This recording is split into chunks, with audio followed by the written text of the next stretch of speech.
Angoissé sans espérance, avec un cœur plein de ténèbres, je n'attendais plus que la mort. Soudain j'entendis une douce voix qui me dit: ne crains point, fils, j'ai versé mon sang pour te gracier. Répands-toi et change ta vie. Oh, très bientôt, bientôt, je m'en irai, mes frères, dans les airs, pour rencontrer mon Jésus, mon espoir et ma vie éternelle.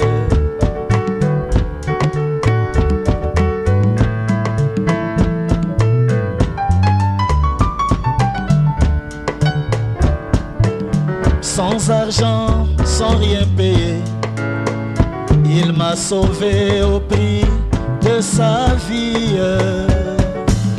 Par son sang, il m'a lavé. Je suis pur, plus blanc que la neige. Sans argent, sans rien payer, il m'a sauvé au prix de sa vie. Par son sang, il m'a lavé. Je suis pur, plus blanc que la neige. Oh, très bientôt, bientôt, je m'en irai, mes frères, dans les airs, pour rencontrer mon Jésus, mon espoir et ma vie éternelle.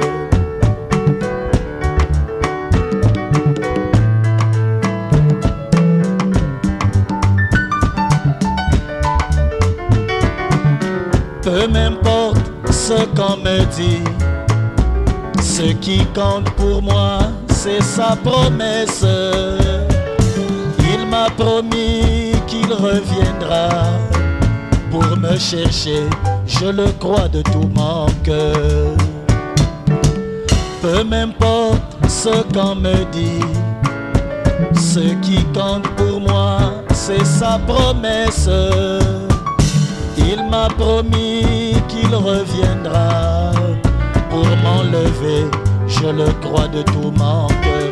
Oh, très bientôt, bientôt, je m'en irai, mes frères, dans les airs, pour rencontrer mon Jésus, mon espoir et ma vie éternelle.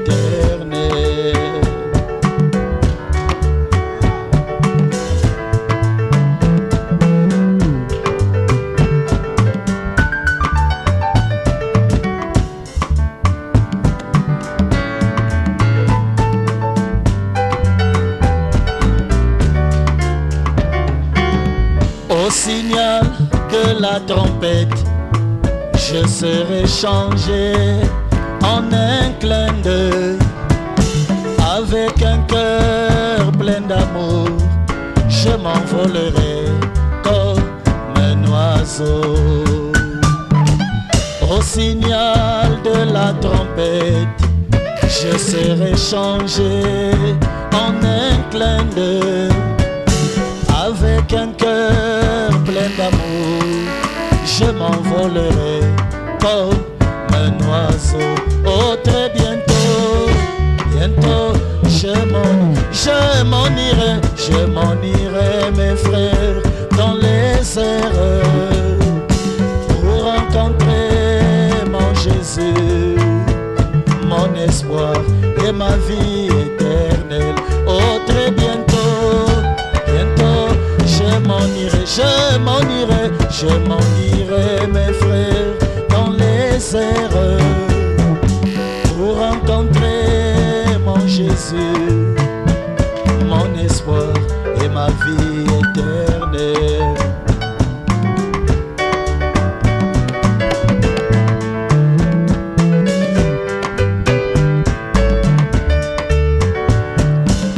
Peu m'importe ce qu'on me dit, Ce qui compte pour moi, c'est sa promesse. Il m'a promis qu'il reviendra pour m'enlever, je le crois de tout mon cœur. Oh, très bientôt, bientôt, je m'en irai, je m'en irai, je m'en irai, mes frères, dans les airs, pour rencontrer mon Jésus, mon espoir et ma vie éternelle. Oh, très bientôt, bientôt, je m'en irai, je m'en irai, je m'en irai, mes frères, dans les airs, pour rencontrer mon Jésus, mon espoir et ma vie éternelle. Que le Seigneur vous bénisse.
Elle avait tellement peur. On aurait dit que son cœur battait à 145 km à l'heure. Elle était chez moi tout à l'heure. Et elle était là, dans la pièce, à essayer de le fredonner et de tout ajuster. Et là, ça me rappelle, frère Mort, quand son petit garçon lui avait dit qu'il voulait prêcher. Il avait environ 7 ou 8 ans. Et il n'arrêtait pas de dire « Papa, je veux prêcher ». Alors, un soir, devant l'assemblée, M. Mort a dit « Eh bien, mes amis, a-t-il dit, David, assis ici, il était assis là, comme un vieux membre du clergé, vous savez, la tête bien haute. Il a dit « Il veut prêcher un peu ce soir ». Alors, il est allé en vitesse sur l'estrade. Il a sauté de sa chaise et monté en vitesse, vous savez, et s'est arrêté. Il se disait qu'il allait faire fureur. Puis, il a regardé d'un côté et de l'autre. Il a dit « Ça ne va pas marcher ». Et il est retourné s'asseoir. J'ai vu bien des fois où je me disais que ça ne marcherait pas. Mais simplement, mais c'était très bien. Leur mère avait l'habitude de chanter pour nous, Mabel et Meda. J'aimerais les entendre chanter de nouveau un de ces jours. Pas vous? J'aimerais vraiment les entendre chanter. Peut-être allons-nous leur demander de chanter ensemble dimanche soir prochain et chanter pour moi le cantique qu'elles avaient chanté lorsque je quittais l'église. Vous souvenez-vous quand c'était ce que c'était? Le sable sur le rivage de la Galilée a été lavé. Un étranger et aussi ils viendront de l'Est et de l'Ouest. Voyons un peu. À la fête du roi, manger à sa table. Je pense que ce sont les paroles. J'aimerais entendre ces cantiques. Combien aimeraient les entendre? Peut-être dimanche soir prochain, si nous sommes là. Aimeriez-vous cela? Eh bien, certainement. Mabel, es-tu ici? Est-elle ici, Doc? Elle m'entend. Et Meda est là au fond. Alors, elles travailleront cela un peu ensemble. En effet, les filles vont les quitter au bout d'un certain temps, n'est-ce pas? C'est vrai. Il leur faut travailler cela un peu maintenant et commencer la semaine prochaine. Ce soir, quand je venais, il y a quelques instants, ma famille était déjà partie et j'étais seul avec le Seigneur pour prier un peu. Je suis passé en voiture devant le tabernacle et j'ai vu les voitures alignées là dehors. Vous savez, ça me rappelle de vieux souvenirs d'il y a longtemps, de l'époque où nous nous rassemblions ici et nous avions de grands services. Nous étions là jusqu'à 2 ou 3 heures du matin. Les gens restaient simplement là, tous ensemble. Vous savez, beaucoup de ces vieux de la vieille sont là, dans la tombe, aujourd'hui. Je veux dire, leur corps, mais ils sont dans la gloire. Et les générations se succèdent. Les plus jeunes grandissent. Bientôt, nous serons partis.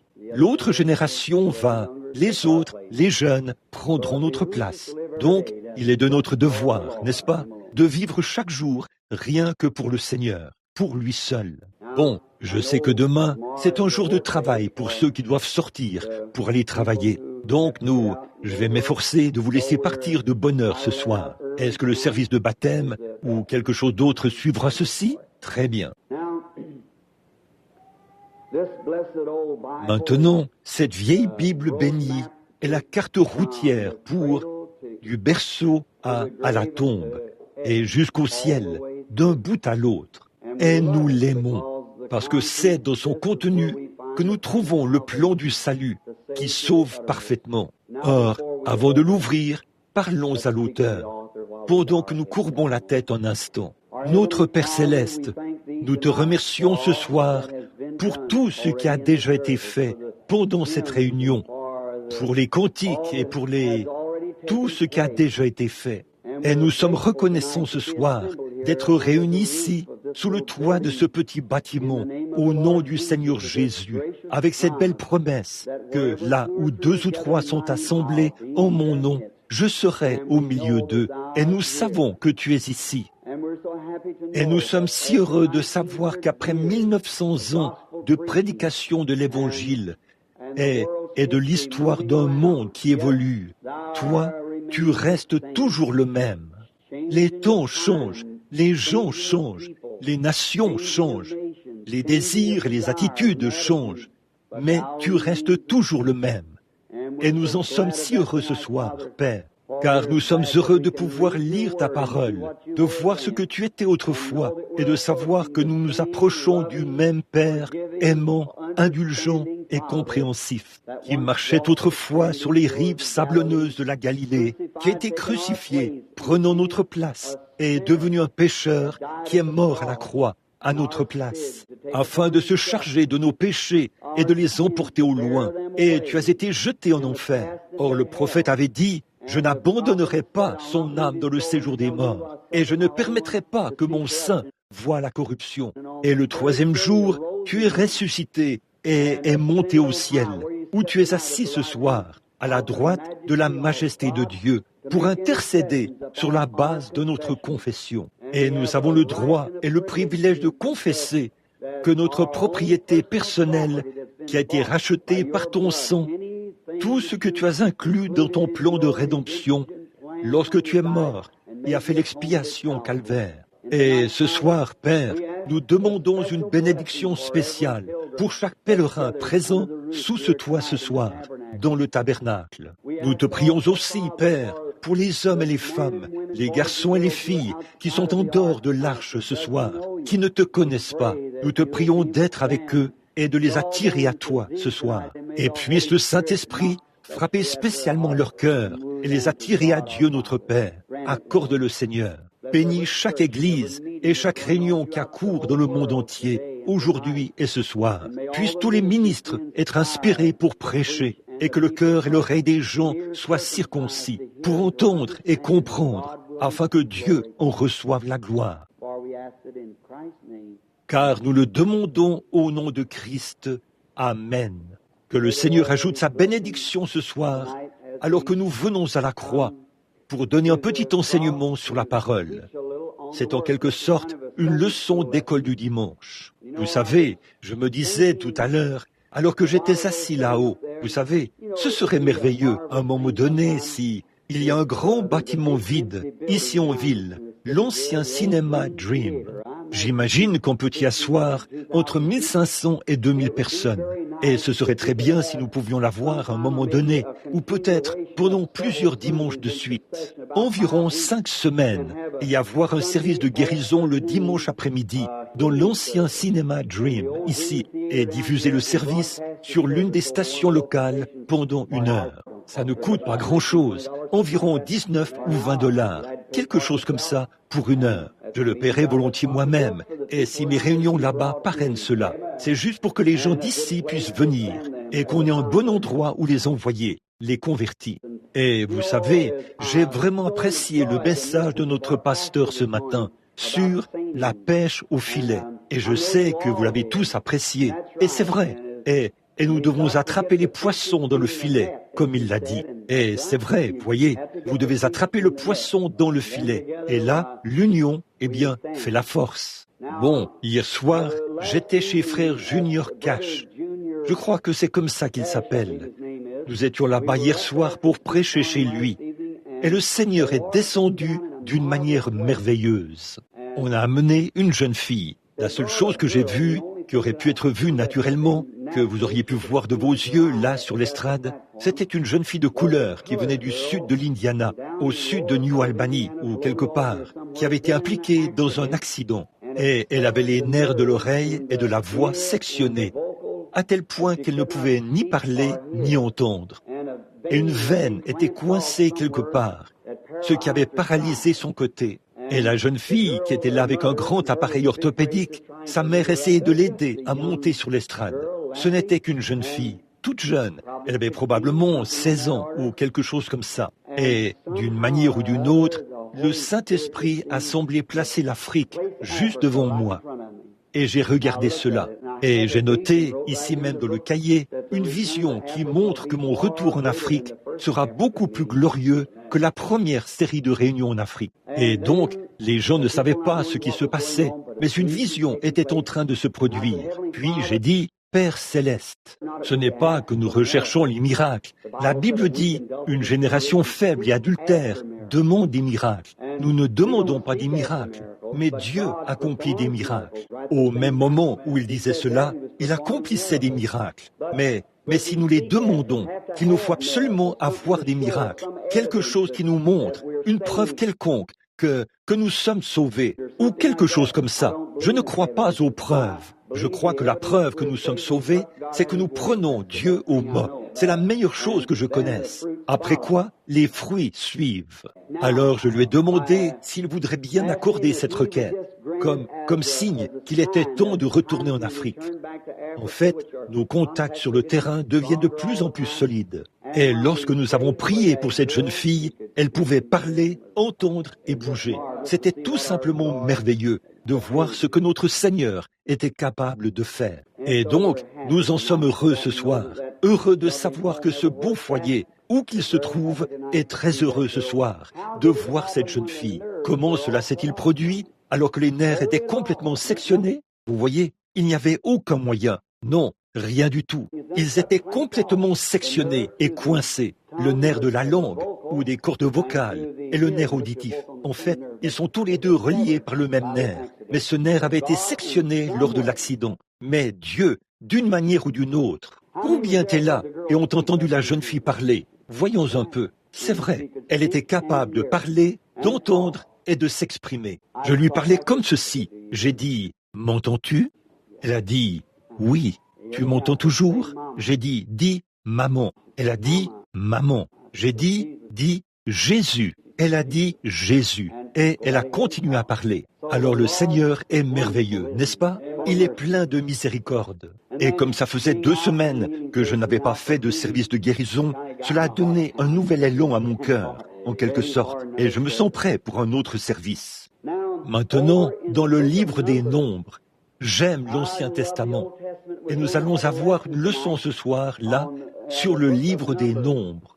Nombres, le chapitre 13 et le verset 30. Nous n'allons lire qu'un seul verset comme texte de base pour commencer. Et donc, voyez-vous, si nous lisons un verset de la Bible, je sais une chose, ma parole faillira parce que je suis un homme. Mais cette parole de Dieu ne faillira jamais parce que c'est la parole de Dieu. Et donc, un verset tiré d'ici donnera un fondement suffisant pour que chaque personne qui vient soit bénie, simplement parce qu'on aura lu la parole. Maintenant, le verset 30. Caleb fit taire le peuple qui murmurait contre Moïse. Il dit, « Montons, emparons-nous du pays, nous y serons vainqueurs. » Puisse le Seigneur ajouter ses bénédictions à la parole. Maintenant, mon sujet ce soir, c'est à Kadès Barnéa. Et ce sujet que nous contemplons là, pour que nous ayons un peu de contexte, afin d'en arriver au point où, si le Seigneur le veut, bien évidemment, tout ceci n'est jamais prémédité.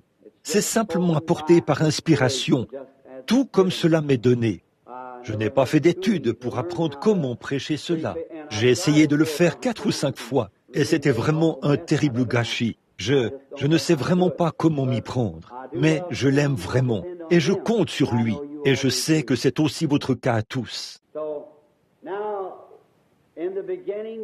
Alors, donc, au commencement, c'est un tableau que Dieu, c'est un grand récit de la Bible que Dieu a inséré ici pour nous, afin que par cela, nous puissions prospérer.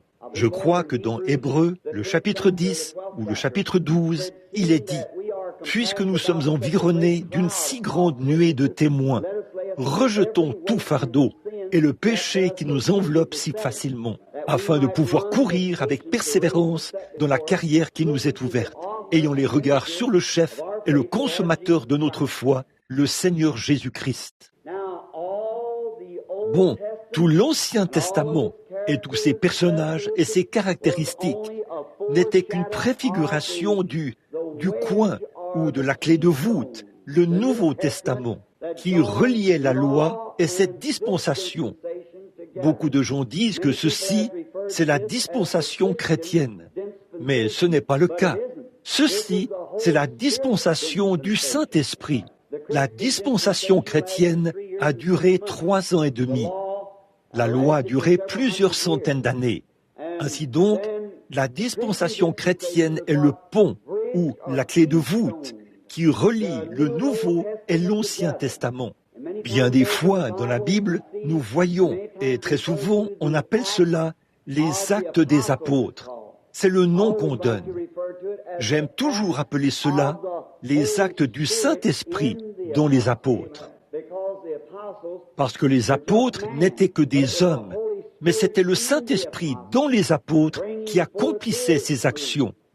Et le Saint-Esprit, c'est l'Esprit du Seigneur Jésus-Christ qui est descendu sur l'Église afin de poursuivre les œuvres du Seigneur Jésus pendant son absence. Il doit dispenser la lumière de l'Évangile par un plus petit luminaire qu'à l'époque où Christ était ici.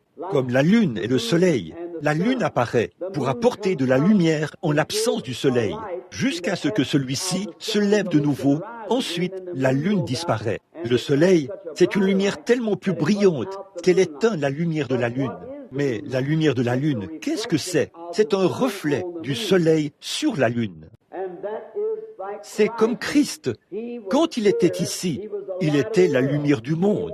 Il est parti et il brille maintenant sur son Église pour refléter sa lumière dans ce monde aujourd'hui, afin qu'on puisse marcher dans la lumière jusqu'à son retour. Et alors, tout et tous seront remis entre ses mains. Il s'assiera sur le trône du roi David et il régnera dans tous les siècles des siècles. Alors, comme l'Ancien Testament est un beau type, nous étudions ce type-là et nous voyons que toutes ces choses sont arrivées aux gens pour nous servir d'exemple. Or, Dieu est souverain et c'est ce que j'enseigne aujourd'hui dans une maison où on m'avait invité à dîner. Ils voulaient savoir s'ils allaient reconnaître leur bien-aimé quand ils les rencontreraient dans la gloire. Eh bien, j'ai dit, certainement, nous les reconnaîtrons. Voyez, nous sommes nous avons 3 corps différents dans lesquels nous habitons. L'un est le corps humain, l'autre le céleste et l'autre le glorifié. Alors, si nous nous reconnaissons dans ce corps humain, le corps mortel, à combien plus forte raison reconnaîtrons-nous cela? Nous reconnaîtrons-nous les uns les autres dans un corps glorifié. C'est comme la loi, elle a pu produire quelque chose de bien, mais combien plus grande est la chose que la grâce peut produire, puisque la grâce est plus grande que la loi. Et la lune, elle peut produire une certaine partie de lumière, mais combien le soleil en éclipsera l'éclat à sa venue? Alors certainement que nous nous reconnaîtrons. Et maintenant, c'est vraiment comme je l'ai dit, nous acquérons continuellement des connaissances. Nous, les êtres humains, vous en savez plus long maintenant que lorsque vous étiez un jeune garçon ou une jeune fille, parce que vous devenez plus sage. Et toute la race humaine devient plus sage. Mais avez-vous remarqué que le règne animal ne devient jamais plus sage? Vous savez, vous habitez aujourd'hui une meilleure maison que votre grand-père. Et probablement que vos enfants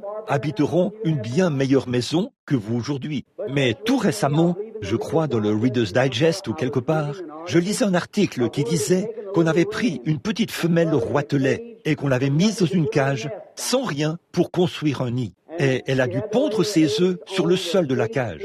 Puis, les petits roitelets ont éclos. On a pris ces petits roitelets et on les a mis dans une cage, sans rien pour construire un nid. On les a donc fait éclore jusqu'à 15 générations. 15 générations différentes pour voir si cela changerait leur nature. Alors, cela prendrait 15 ans, parce que les roitelets ne produisent qu'un seul nid d'œufs par an. Et au bout de 15 ans, on a relâché l'autre petit roitelet, un de ses successeurs. La 15e génération, il n'avait jamais eu la moindre paille pour construire un nid, ni rien. On a placé cette petite femelle roitelet quelque part, et la première chose qu'elle a faite, c'est de s'envoler et de construire un nid. Les oiseaux construisent leur nid exactement comme ils le faisaient dans le jardin d'Éden. Mais l'homme progresse continuellement. Il devient de plus en plus sage. Tout, votre grand-père, comme je l'ai dit, allait voir votre grand-mère en char à bœuf. Votre père allait voir votre mère en voiture à cheval. J'allais voir ma femme dans une Ford Model T. Mon garçon possède une voiture rapide, à 8 cylindres, ou peu importe le nom que vous donnez à ça. Les petits-enfants posséderont probablement un avion à réaction. C'est comme ça. Nous progressons continuellement, parce que nous avons une âme.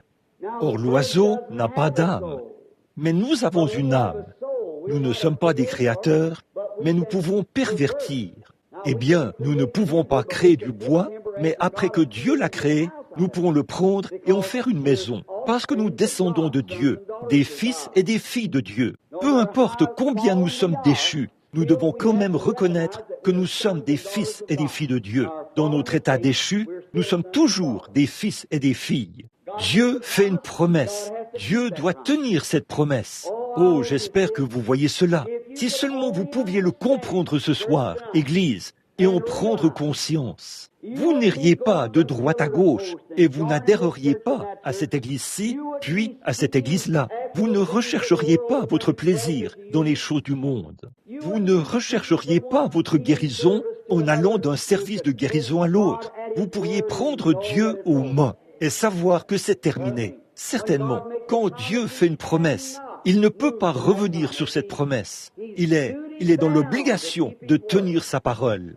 J'ai entendu quelqu'un dire, eh bien, il rétrogradait et revenait, et vous pourriez faire cela. Eh bien, je suis perdu en ce qui concerne Dieu. Si jamais vous avez été avec lui, vous ne serez jamais perdu en ce qui le concerne. Parce que Dieu ne peut pas vous sauver, puis vous tournez le dos et vous rejetez. S'il le faisait, il irait à l'encontre de son propre dessein. Il ne peut donc pas faire cela. Alors quand Dieu, nous devenons plus sages, mais Dieu était infini au départ. Il était parfait. Il ne devient jamais plus sage. Il est toujours le même.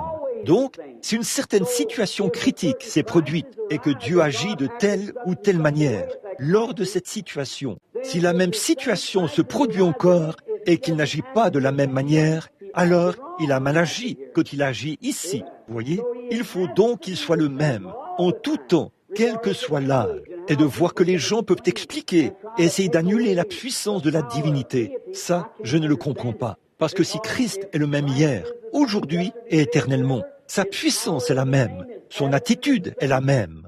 Et ce qu'il était en ce temps-là, il l'est maintenant, et il le sera pour toujours. Ça ne peut rien lui enlever, c'est tout. Et s'il est ressuscité au jour de son pèlerinage terrestre, il a guéri les malades, pour qui les médecins ne pouvaient rien faire, et les a guéris. S'il agit ainsi lors de cette situation critique, et qu'il est le même hier, aujourd'hui et éternellement, il doit agir de la même manière aujourd'hui, sinon il a mal agi envers ceux-là. Voyez, s'il a fait une promesse en ce temps-là, et qu'il devait s'en tenir à cela, il fait une promesse ici, il doit s'en tenir à cela. Forcément, il n'y a rien qui cloche chez Dieu et avec sa promesse. Ce qui cloche, c'est un autre niveau, du fait que nous n'avons pas la foi pour y croire, ou pour le prendre au mot.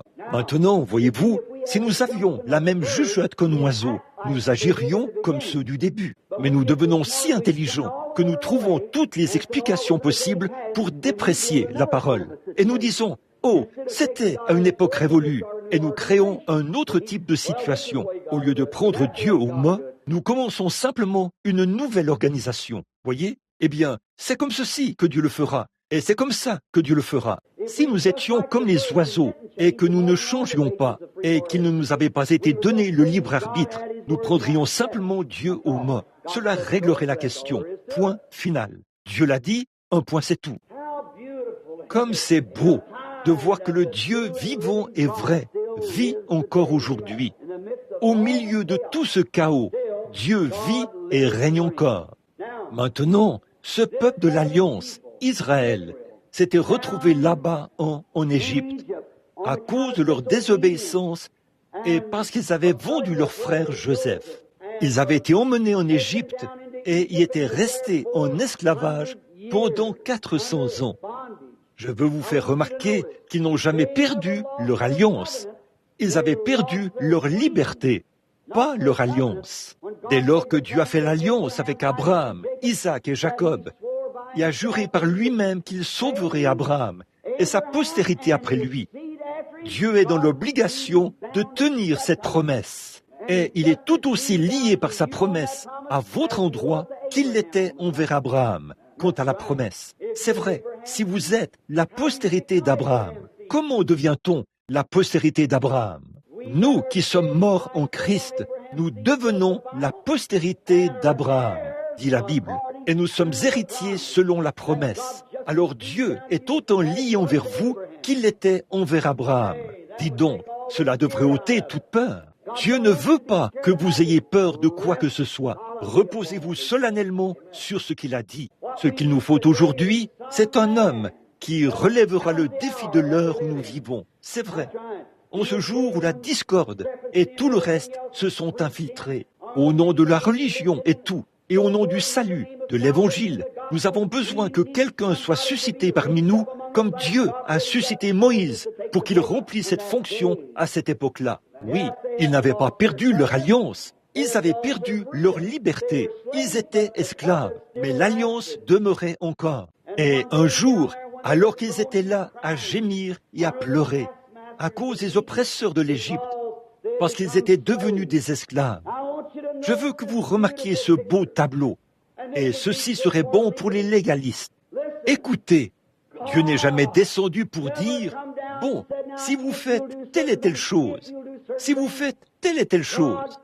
La grâce de Dieu avait pourvu d'un sauveur, Moïse.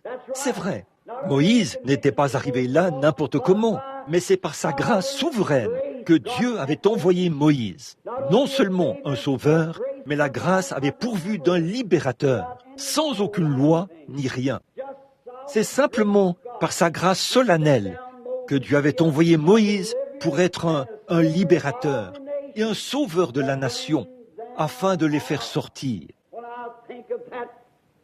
Quand je pense à cela, alors je me rappelle que le même Dieu qui était avec le peuple de l'Alliance en Égypte est certainement, au vu de toute la pression et de l'indifférence qui accourt dans l'Église ce soir, il enverra, par la grâce de son propre être, un libérateur. Nous sommes tout aussi certains de recevoir une effusion du Saint-Esprit en ces derniers jours que nous sommes assis dans cette église ce soir. Dieu a agi en faveur du peuple de l'Alliance sans que ce peuple ait à faire le moindre effort. Mais il a envoyé gratuitement du ciel au peuple de son Alliance un acte de grâce. Sur la base de la souveraineté de sa promesse, il a envoyé Moïse.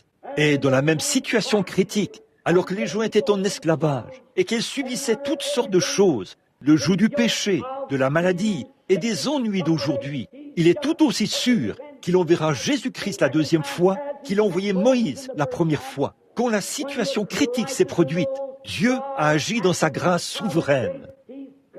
Il est tenu de faire la même chose dans les mêmes conditions, sinon il a mal agi lorsqu'il l'a fait à cette époque-là. Vous le voyez?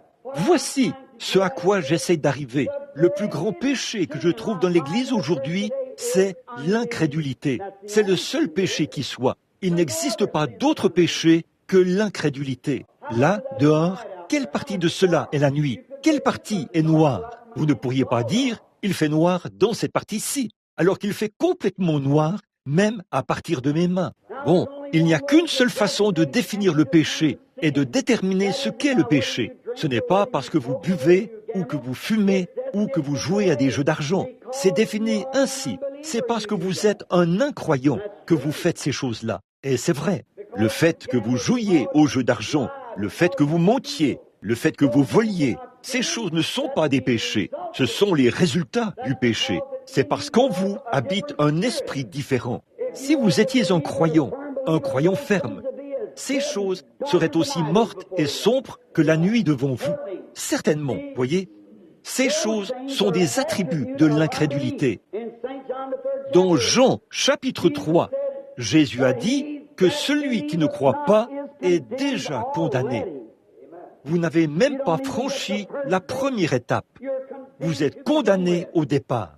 Donc, ça ne veut pas dire que vous devez avoir un étalon de mesure dans votre église. Si vous faites ceci, si vous vous conformez à ces règles-ci, si vous vous conformez à cette règle-là, bien des fois, les gens vont laisser de côté de petites choses comme ça pour faire partie d'une église. Mais la chose est encore dans leur cœur, et ils le font en secret. Mais une fois qu'un homme a satisfait aux exigences de Dieu et qu'il est né de nouveau de l'Esprit de Dieu, ces choses sont ôtées de sa vie. Il n'a plus le désir de les faire. Pourriez-vous imaginer un cochon?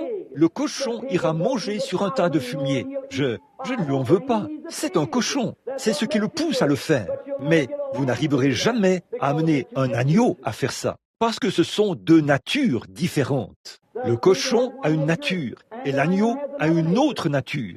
Et tant que vous pouvez avoir cette même nature dans ce cochon, peu importe combien vous essayez de le nettoyer, il aura la même nature, parce qu'il est un cochon au départ. Ainsi, bien des fois, nous prenons les gens et nous les amenons à l'église, et tout comme ça, et nous faisons d'eux des membres, alors qu'ils n'ont jamais été sauvés. C'est pour ça qu'aujourd'hui, devant un tel méli-mélo, Les gens ne savent pas de quel côté se tourner. Ils voient des gens qui professent le christianisme et qui ne sont pas différents du monde. C'est parce que ces personnes ne sont jamais entrées en contact ou n'ont jamais été nées de nouveau. Elles n'ont jamais accepté le Seigneur Jésus, n'ont jamais cru en lui. Il se peut qu'elles se soient emballées, il se peut qu'elles aient dansé, il se peut qu'elles aient poussé des cris, il se peut qu'elles aient parlé en langue, il se peut qu'elles aient fait toutes ces choses, mais elles ne sont jamais venues à la personne, Jésus-Christ, et ne sont jamais vraiment nées de nouveau. Dans leur cœur, ces choses meurent, leur nature est changée, et une nouvelle personne naît. Bon, Moïse, devenu adulte, a refusé d'être appelé fils de la fille de Pharaon. Après cela, il a tué l'Égyptien. Mais Dieu était avec lui dans le pays de Madian, et il l'a ramené. Devant ce buisson ardent, ce jour-là, il a vécu une expérience qui l'a marqué toute sa vie. Et comme je l'ai dit hier soir, je le redis aujourd'hui, cet homme, peu importe combien Moïse avait été bien enseigné, combien il connaissait la théologie, combien il était un bon membre d'église, et il avait eu un bon professeur, sa mère. Il avait été élevé selon tous les préceptes d'instruction possibles. C'était un fils de roi. Mais en essayant par lui-même, il n'a quand même pas réussi à accomplir cela. Mais en 5 minutes, dans la présence du buisson ardent, il est devenu une nouvelle personne. Il s'est passé quelque chose. Et ce qu'il nous faut aujourd'hui, dans nos séminaires, ce n'est pas tant un enseignement de la théologie, mais une expérience du buisson ardent, où les hommes se prosternent devant Dieu et le rencontrent face à face. Ce qu'il nous faut aujourd'hui, c'est quelqu'un qui relèvera le défi, comme il en était en ce temps-là. Ce qu'il nous faut, ce sont des hommes et des femmes qui ont rencontré Dieu et qui savent de quoi ils parlent. Pas quelqu'un qui essaie d'enseigner à partir d'un livre d'église ou d'une théologie ouverte. Ce qu'il nous faut aujourd'hui, c'est un homme qui était dans la présence d'un buisson ardent, qui est né de nouveau, a été changé et est devenu une nouvelle créature. Voilà le genre de personne qu'il nous faut aujourd'hui. C'est le genre de personne qui restera sur la ligne de feu, quoi qu'il arrive. Moïse, après avoir reçu sa commission, est descendu en Égypte et a délivré les enfants d'Israël. On voit une grande erreur et une grande chose. Ce qui arrive en ce jour-là arrive de même aujourd'hui. Nous voyons que lorsque Moïse est allé chercher les enfants d'Israël et qu'il les a fait sortir, il s'était produit un phénomène.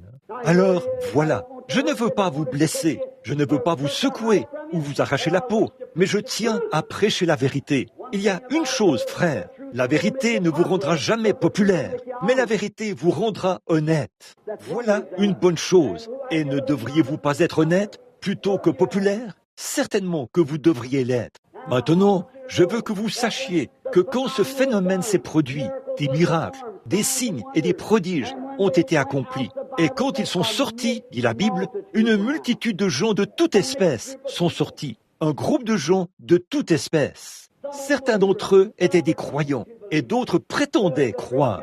De grands miracles avaient été accomplis. Les gens sont sortis en faisant profession d'être croyants, mais ils n'étaient pas des croyants. Et c'est là que réside une grande partie de nos problèmes aujourd'hui.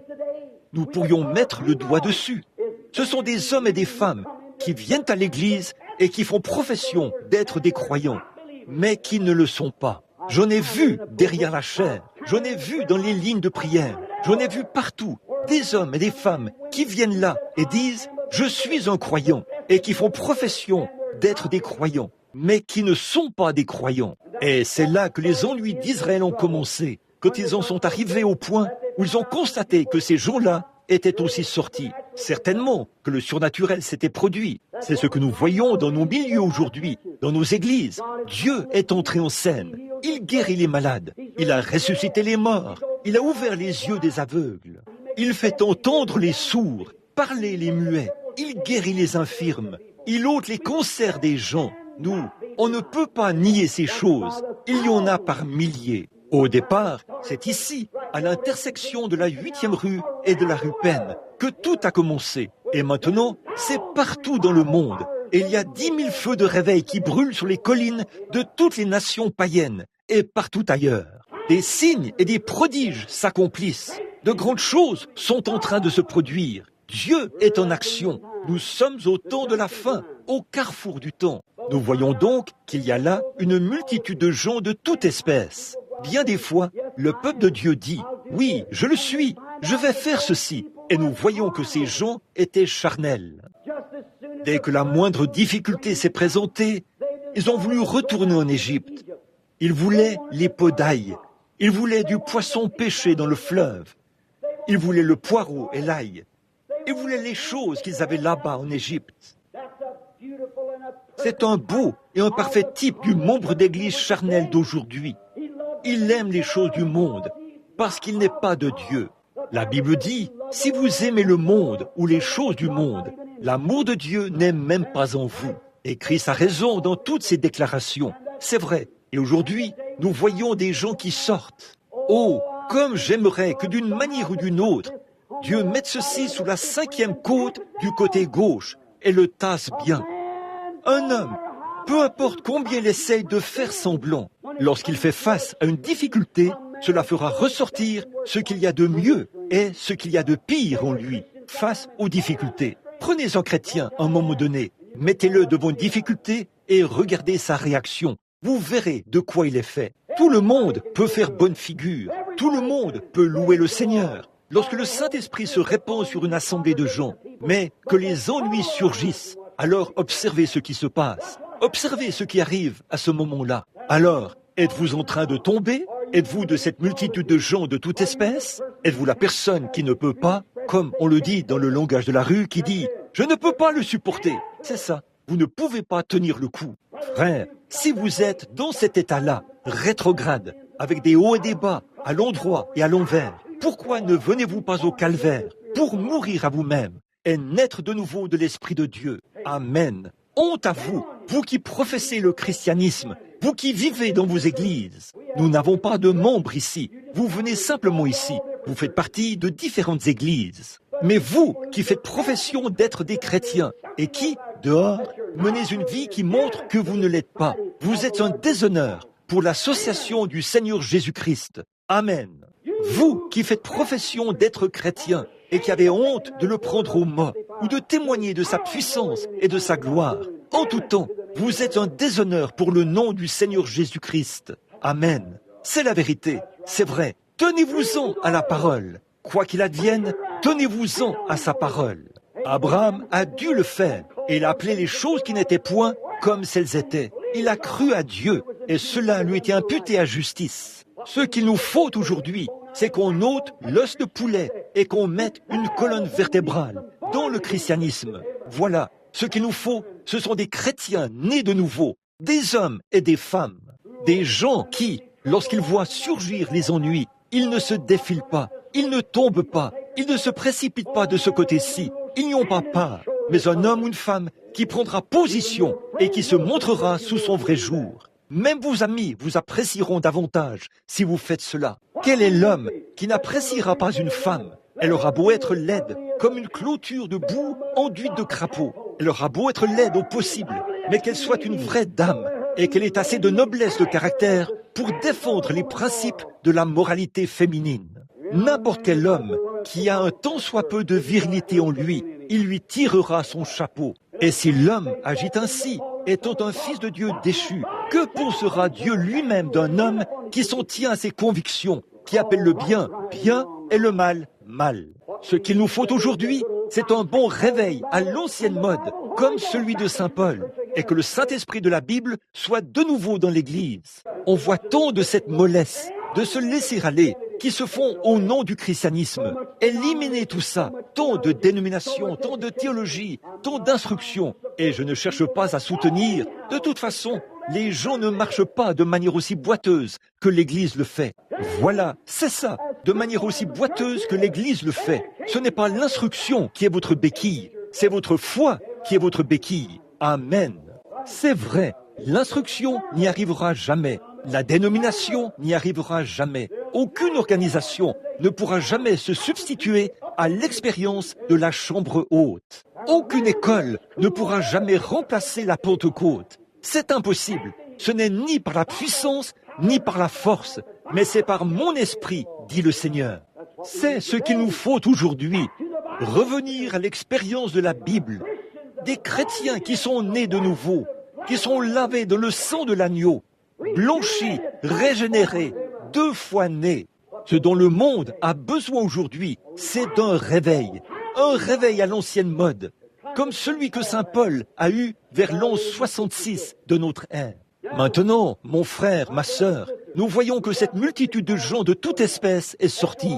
Au bout d'un moment, ils ont commencé à se plaindre. C'est ce qu'on voit dans chaque mouvement suscité par Dieu. C'est ce que vous, les méthodistes, vous voyez dans votre église. C'est ce que vous, les baptistes, vous voyez dans votre église. Vous, les presbytériens, les pentecôtistes, qui que vous soyez, vous les voyez. C'est une multitude de gens de toute espèce. Voilà ce que c'était, il y a très longtemps, au XVIIe siècle, lorsque John Wesley a eu un réveil. Une multitude de gens de toute espèce sont entrés. Lorsque Martin Luther a eu un réveil, une multitude de gens de toute espèce y sont allés. Lorsque les baptistes ont eu un réveil, par John Smith, une multitude de gens de toute espèce y sont allés. Lorsque les pentecôtistes ont eu un réveil, une multitude de gens de toute espèce y sont allés. Et c'est exactement ce qui a causé sa mise au rencard. S'ils avaient été de vrais articles authentiques, ils seraient restés dans l'église et ils auraient prié jusqu'à ce que les autres sortent et ils auraient continué. Il y aurait toujours un réveil dans l'église méthodiste, baptiste, presbytérienne et pentecôtiste. C'est une multitude de gens de toute espèce.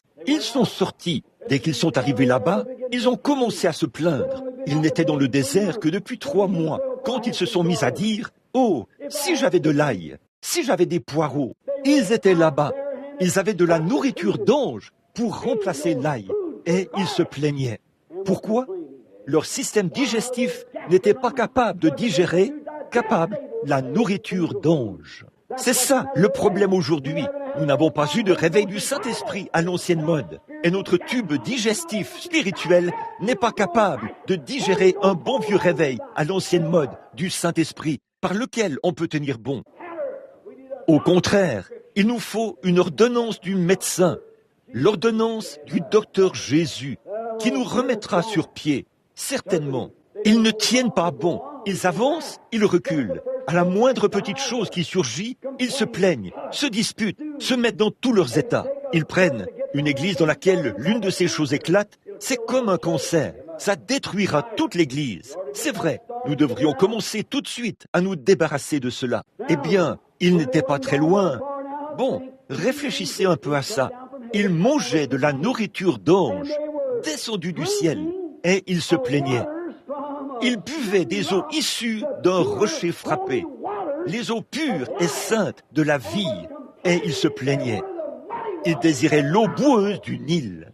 C'est pareil aujourd'hui. Les gens disent « Oh, prédicateur, vous êtes trop borné, vous dépouillez l'Église de tous les plaisirs. Quand vous vous mettez à prêcher contre ce genre de choses, si et ce genre de choses-là. Frère, si l'Église en était où elle professe l'être aujourd'hui, elle aimerait les choses de Dieu et détesterait les choses du monde. Elle a une multitude de gens de toute espèce. C'est ça le problème aujourd'hui. Une multitude de gens de toute espèce. Des gens qui désirent les choses du monde et qui veulent introduire des futilités dans l'Église. C'est pour ça qu'ils trébuchent et tombent. C'est ce qui empêche d'avoir des réunions de prière. C'est pour ça qu'ils organisent toutes sortes d'associations dans l'Église et qu'ils enlèvent l'autel à la première rangée. Et le seul feu qu'ils ont, c'est au sous-sol. C'est ce qui dit aux prédicateurs de prêcher 15 minutes et de le faire en parlant des chapelets ou des oiseaux rouges ou des choses de ce genre. Mais, je vous le dis, une église du Dieu vivant, née de nouveau, veut entendre l'évangile.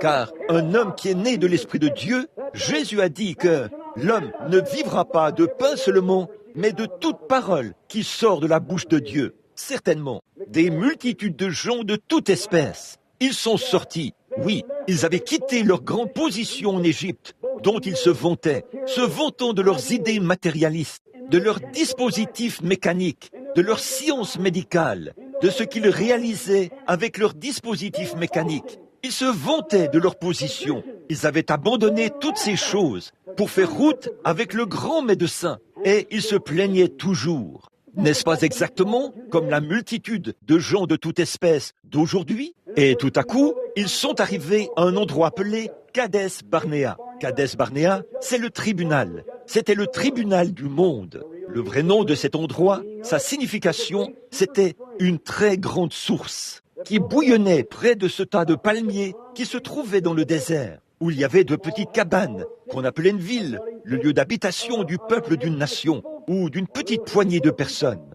Et partout là-bas, les toutes petites sources qui bouillonnaient partout étaient alimentées par cette seule grande source. Quelle belle image de l'Église, là-bas, dans le désert, où tout devait venir à Kadès pour s'approvisionner en eau. Tout devait venir à Kadès pour s'approvisionner en eau. Et donc, c'est la seule grande source qui alimentait l'autre source. C'est un type du ciel. C'est un type du tribunal de Dieu, puisque le jugement commence par la maison de Dieu. Et là où cette grande source alimentait les autres petites sources qui prenaient leur point de départ. Cela signifie que le ciel étant le tribunal de Christ, toutes les églises donnent la vie, l'eau dans le tribunal, là où les gens vont à l'église pour être jugés. Le problème aujourd'hui, c'est que les gens viennent à l'église et on leur passe la main dans le dos et tout. Et ça, parce qu'ils mettent de l'argent dans le plateau à offrande, parce qu'ils sont devenus diacres, parce qu'ils occupent une fonction ou une autre dans l'église.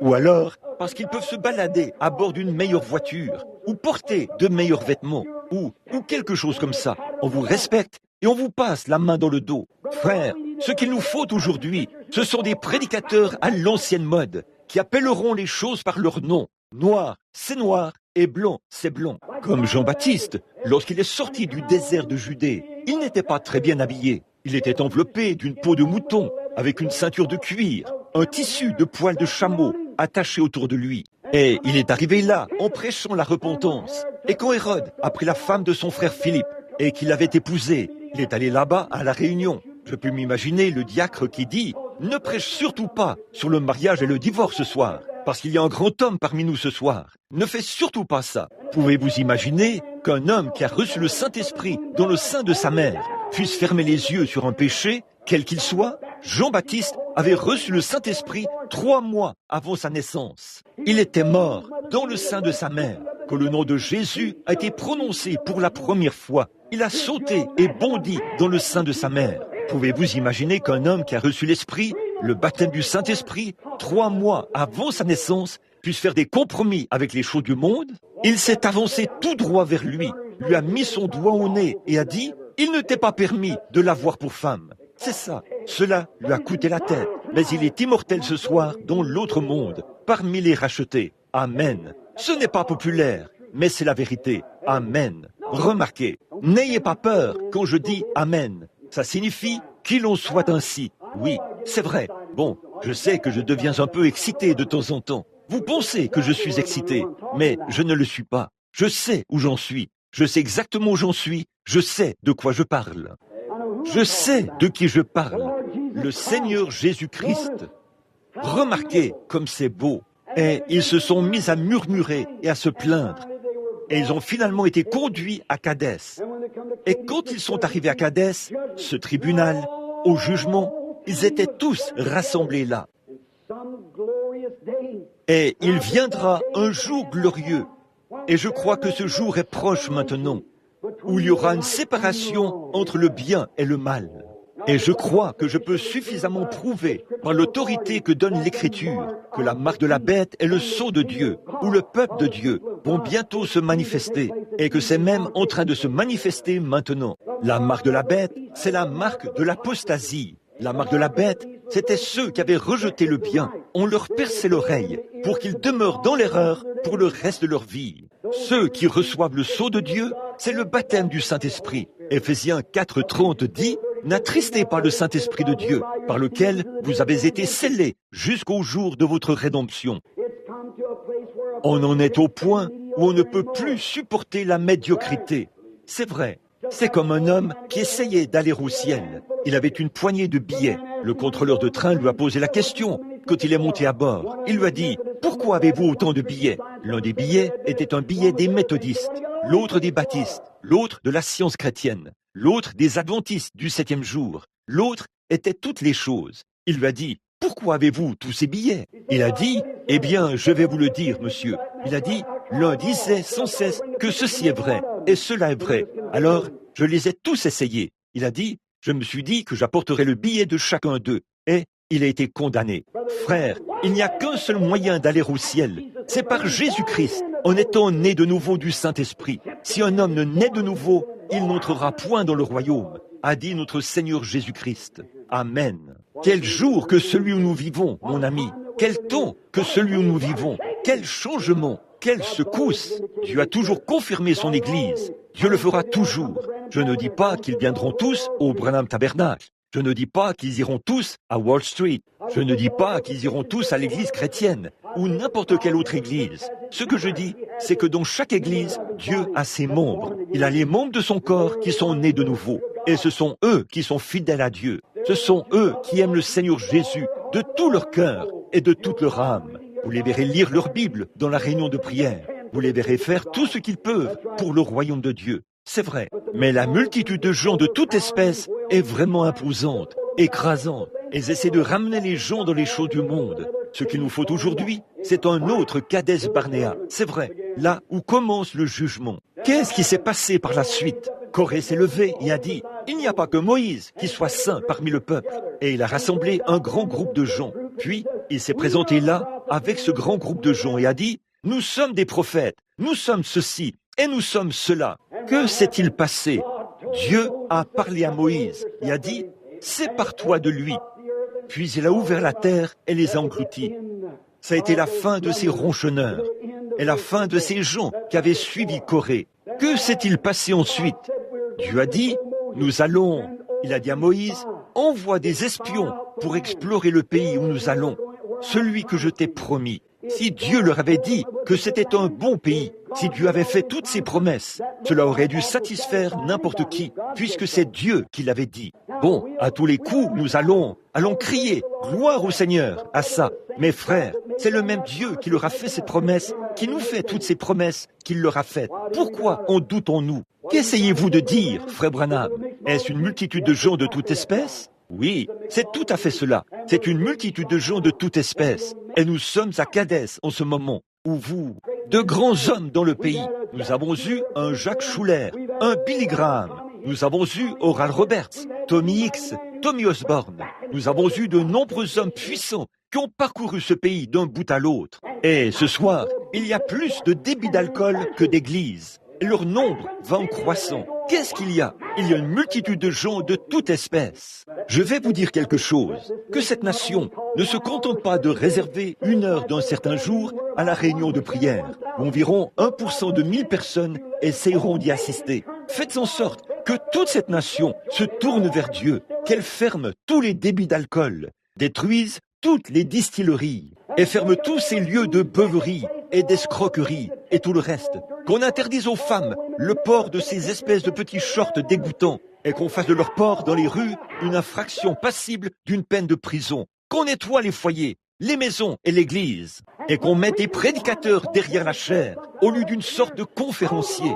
Cela déclenchera un réveil à l'ancienne mode où les hommes et les femmes invoqueront Dieu. Nous aurons un réveil qui balayera le pays et ce sera la meilleure défense que nous ayons jamais eue. C'est la seule chose au monde qui arrêtera la bombe atomique. Vous avez un abri anti-aérien sous son aile. Amen. C'est vrai. Remarquez, Kadès Barnéa est entré en scène. C'est là que le jugement devait avoir lieu.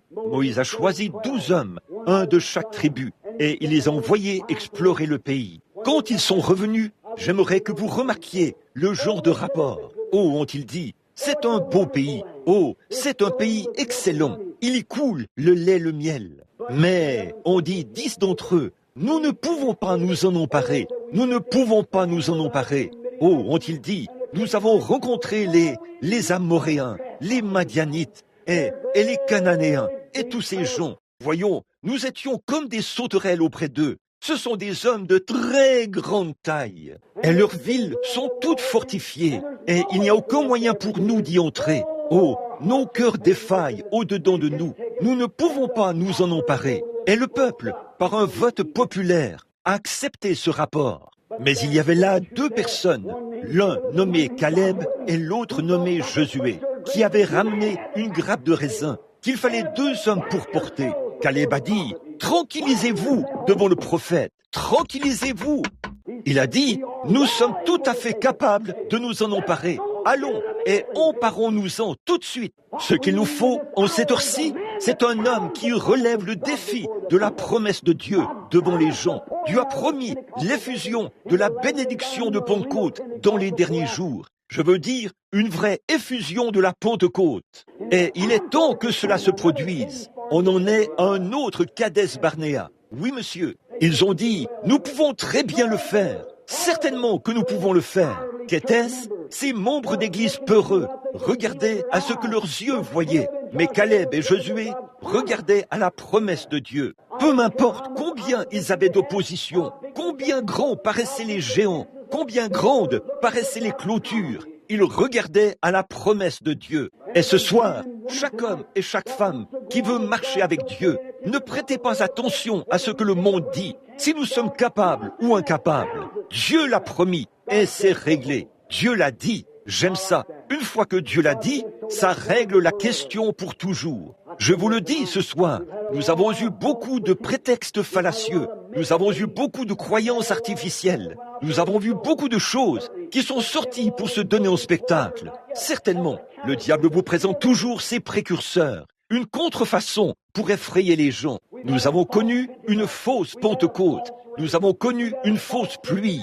Nous avons connu un faux ceci et cela. Mais malgré tout ça, un authentique baptême du Saint-Esprit existe. Une authentique bénédiction de Pentecôte existe encore. Une authentique guérison divine existe. Un esprit authentique existe. Un peuple authentique existe. Et c'est maintenant l'heure de se mettre en route. C'est vrai, les gens sont à l'heure de la décision maintenant. Vous devez prendre votre décision. Cette Église doit prendre une décision. Chaque homme en arrive au point où il fait face à une heure cruciale. Il y a eu un moment crucial où vous avez dû prendre une décision. Vous vous trouviez devant un tribunal. Il vous fallait répondre « Je suis coupable » ou « Je ne suis pas coupable ». Quand vous vous tenez devant le juge, vous devez prendre une décision. Et ce soir, le Branham Tabernacle doit prendre une décision. Nous allons soit avancer, soit rebrousser chemin. C'est vrai, soit vous retournez à l'ail et aux poireaux et aux choses de l'Égypte, soit vous avancez vers la nourriture d'anges,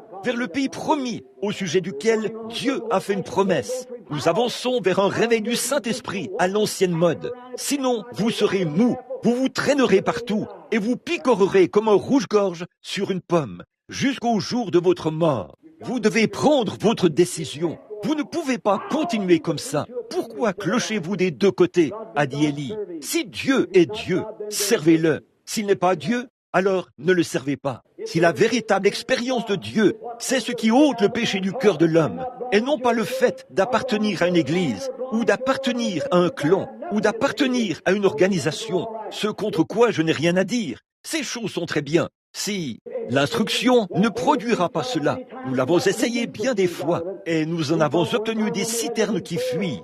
À un moment donné, quand nous avons eu le conseil des quatre, nous avons pensé que cela mettrait fin à toutes les guerres. Ça n'a pas mis fin aux guerres. Il y avait une fuite dans cela. À un moment donné, nous avons pensé que les programmes pédagogiques sauveraient le monde entier. Nous avons instruit les gens et qu'avons-nous obtenu? Une bande d'athées instruits. C'est tout à fait vrai. À un moment donné, nous avons pensé que les associations sauveraient le monde. Et nous avons vu que les criminels les plus vils que nous avons sont issus de ces soi-disant associations. L'instruction et les associations ne sauveront pas le monde. Il n'y a qu'un seul sauveur du monde, le sang de Jésus-Christ, qui a été répandu librement au calvaire pour la rémission de tout péché que l'homme a un jour commis. Il était blessé pour nos péchés, brisé pour nos iniquités. Le châtiment de son qui nous donne la paix est tombé sur lui. Et c'est par ces meurtrissures que nous avons été guéris. Je défie tout homme ou toute femme, au nom de Jésus-Christ, de prendre Dieu aux mains au sujet de sa promesse ce soir. Et voyez si sa promesse est vraie ou fausse. J'ai vu les morts ressusciter, alors que les médecins les avaient abandonnés, après les avoir déclarés morts. J'ai vu des aveugles recouvrer la vue, qui étaient complètement aveugles depuis des années et des années. J'ai vu des sourds, des aveugles, des boiteux et des estropiés sautiller, sauter et louer le Seigneur. J'ai vu des prostituées quitter la rue et devenir des dames. J'ai vu des ivrognes quitter les salles de jeu et les lieux de débauche de ce monde et devenir des hommes intègres, des saints. Je mets au défi quiconque de produire quoi que ce soit d'autre qui puisse accomplir cela. J'ai vu des hommes aller chez les alcooliques anonymes pour essayer de se rétablir. Ils ont pris des injections, ils ont tout pris, et toute la psychologie du monde, et les meilleurs médecins qui soient, leur ont administré des soins sans succès. Puis j'ai vu ce même homme être pris par le sang de Jésus-Christ, et il est devenu un saint de Dieu et un prédicateur de l'Évangile. Amen. Vous pensez que je suis un exalté? Peut-être que je le suis, c'est vrai, mais s'il faut être traité d'exalté pour pouvoir trouver grâce aux yeux de Christ.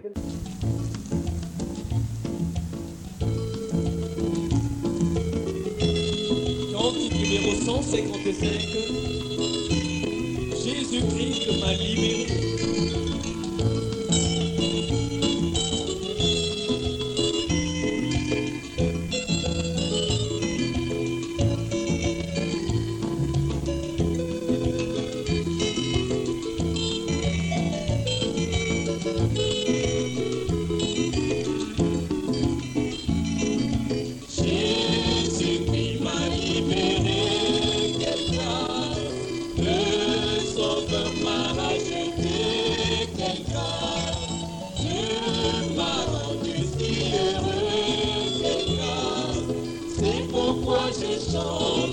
C'est pourquoi je danse, oh oui, mon cœur est plein de joie, mon âme bénit l'Éternel.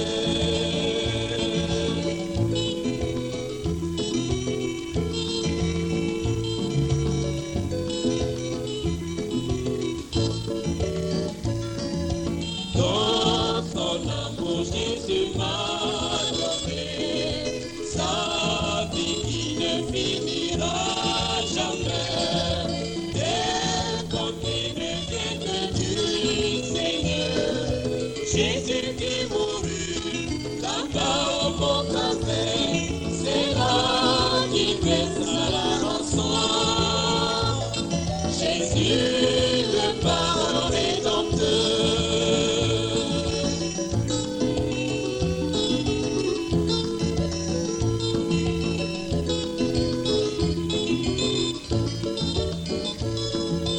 Je bénis mon Dieu et mon Sauveur, tous les jours je glorifie son nom.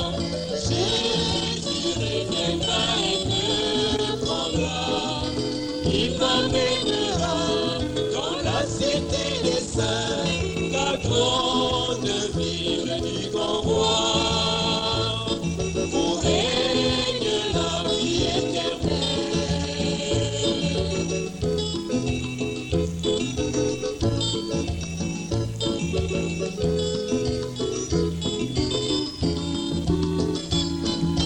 Dieu m'a bien créé à son image, je porte toute sa ressemblance. Jésus qui maintenant saisit ma main, c'est lui qui conduit tout le peuple de Dieu. C'est pourquoi j'aime le Seigneur.